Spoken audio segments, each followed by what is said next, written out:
Hey, band, choir, and orchestra directors. If you're looking for a fun and engaging way to incorporate a little bit of rhythm study into your rehearsals, try using Rhythm of the Day. This is a great way to start off your rehearsals or give a mid-rehearsal brain break, and it can be used for substitute teachers who might be able to read music but are less comfortable rehearsing scores with a full ensemble. Here's how to play. First, you're going to give all your students a sheet to keep in their folder for them to write their exercises on. And I like to use one that's a little bit pre-prepared for the most success, and I have linked one in our bio that you can use if you don't have time to make one on your own. Then at the beginning of each week, or whatever interval works for your class, you will have students, as a bell ringer or as a break activity, write out a rhythm on that page.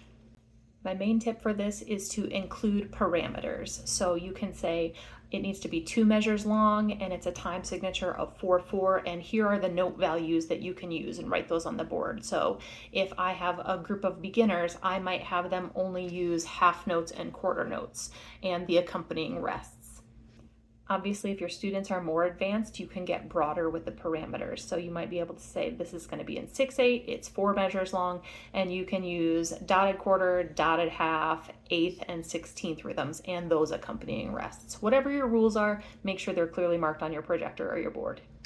Then each day you choose a student exercise or 2 or 3, and you copy it to the board or put it up on your projector, and you ask the students to play or sing that rhythm in unison. Then you ask the composer or your group to help you fill in the counts as you go. Then you can count it out loud, snap, clap, or sizzle it together.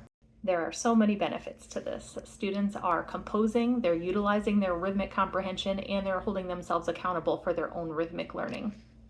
As a bonus, after a few weeks, when you've reached the end of the sheet, you can collect that and use it as a metric to gauge how well students are understanding the concepts that you have been working on. And if you have a student or two whose sheet is kind of an utter mess, you know that student might need a little bit of remedial training on some other rhythm basics. If you have used this strategy before or something similar, drop me a line in the comments. I want to hear how well it's working for you. And drop us a like and a follow for more teacher tips. That's it for today. Catch you next time.